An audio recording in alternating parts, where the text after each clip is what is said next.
On y est. Notre grand chelem à nous va commencer ce dimanche sur la plus belle des surfaces, sur un site modernisé mais toujours mythique. Et le moins qu'on puisse dire, c'est que cette année, le tirage au sort nous a gâtés avec une configuration que nous n'avons plus vue depuis très très longtemps. Avec Federer, Nadal et Djokovic dans la même moitié du tableau, ça sent le soufre. Et on débriefe tout ça tout de suite. C'est parti. Mesdames et messieurs, bonjour, bonsoir et bienvenue sur Game Set & Talk. La 130e édition des Internationaux de France nous a réservé un tirage au sort qui annonce un tournoi passionnant. En étant tête de série numéro 3, Rafael Nadal avait une chance sur deux de croiser Novak Djokovic avant la finale. Eh bien, le hasard a décidé que la finale, que la plupart des gens ont envie de voir, aura éventuellement lieu en demi. Alors qu'il est encore en activité et grandissime favori pour remporter son 14e trophée des mousquetaires, l'Espagnol a inauguré une statue qui a pris place dans l'enceinte du stade où on le voit envoyer une frappe monumentale de coup droit. Même s'il le mérite, j'estime personnellement que ce genre de reconnaissance doit se faire à la fin d'une carrière. Bref, ce n'est que mon avis et revenons au côté court où tout le monde sera là à part Wawrinka, Shapovalov et Kyrgios qui vont zapper Paris.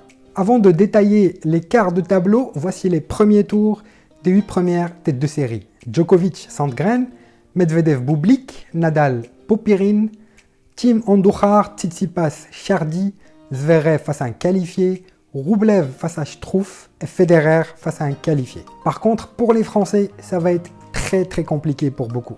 On a déjà dit Chardy, Tsitsipas, Herbert, Sinner, Per face à Ruud, Monfils, Ramos, Lucas Pouille, Cuevas, Tsonga, Nishioka, Barrere, Fonini, Redenknecht, Silic, Bourg, Kopfer, Gaston, Gasquet.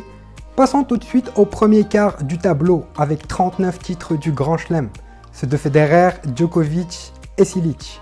On retrouve aussi Berrettini, Goffin et Félix Auger-Aliassime.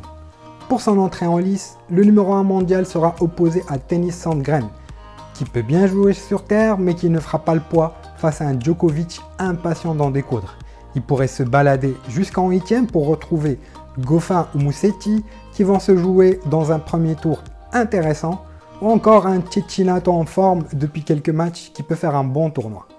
Dans la seconde partie de ce premier quart, celle de Federer qui va défier un qualifié au premier tour et ça peut déjà être compliqué pour mon GOAT.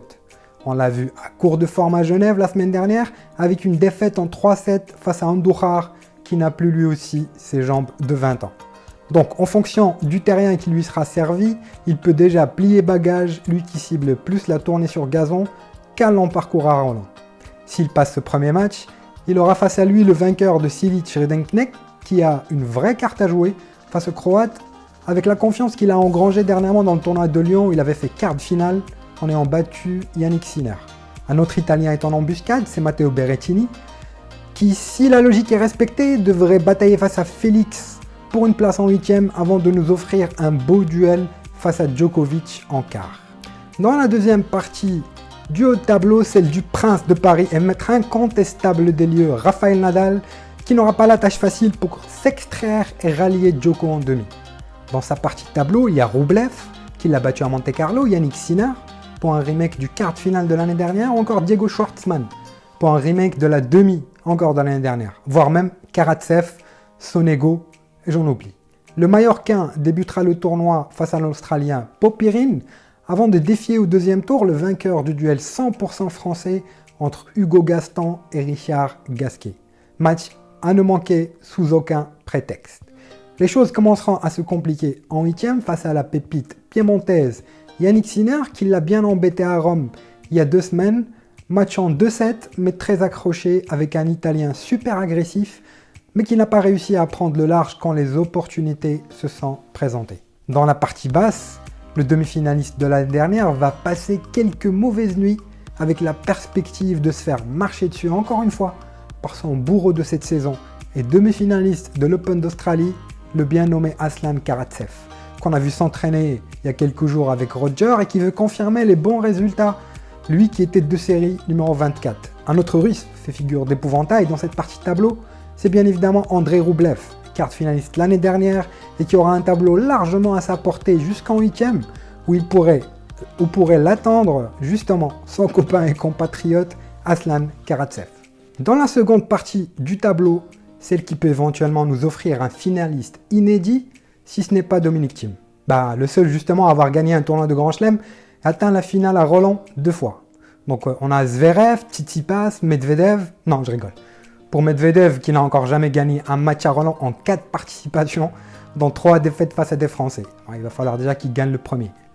Donc dans le troisième quart, celui où Thiem et Zverev sont favoris pour se retrouver en quart, on retrouve tout de même quelques coupeurs de tête et joueurs en forme, comme le Norvégien Casper Ruud, le métronome Bautista Agut, ou encore Fognini, Khachanov, Nishikori ou Davidovich Fokina.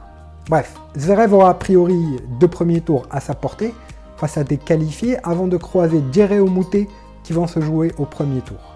Les affaires montrant en gamme en 8e, où je suis incapable de dire qui de Khachanov, Nishikori ou Bautista Agut pourrait passer à atteindre ce niveau.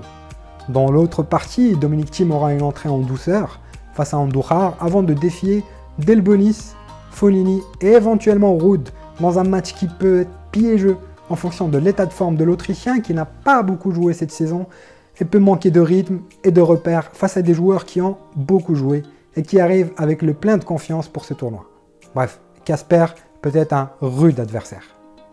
Dans le quatrième et dernier quart, celui de Tsitsipas et Medvedev, en fait celui de Tsitsipas, on peut avoir quelques surprises. Pas au premier tour pour le grec qui sera opposé à Jérémy Chardy, qui peut éventuellement l'embêter dans un bon jour, mais pas plus d'un set. Le grec est pour moi l'un des joueurs en forme du moment et il a une très belle carte à jouer dans cette édition 2021. Il aura normalement la tâche facile jusqu'en 8e où il pourrait faire face au quart finaliste de l'année dernière, Pablo Carreño Busta, qui n'est pas dans la forme de sa vie et peut laisser la place à une surprise qui atteindrait la deuxième semaine du tournoi.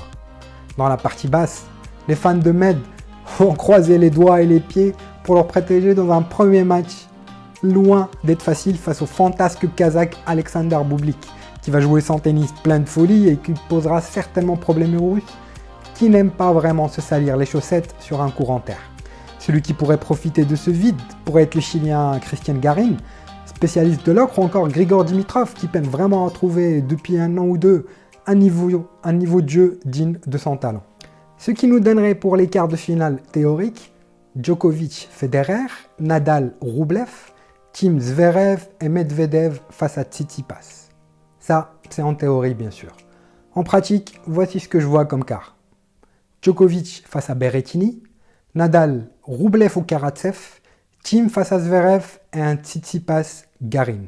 Bien évidemment, la plupart des suiveurs ont envie de voir ces demi-finales entre Djokovic et Nadal qui a vraiment un goût de finale, où le vainqueur pourrait bien évidemment prendre une option très importante pour gagner le tournoi.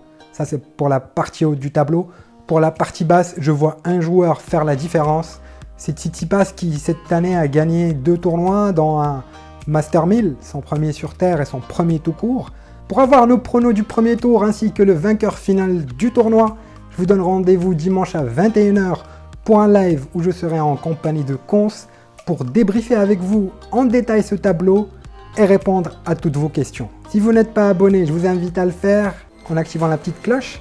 Comme ça, vous êtes notifié pour toutes nos vidéos, y compris le live de dimanche à 21h.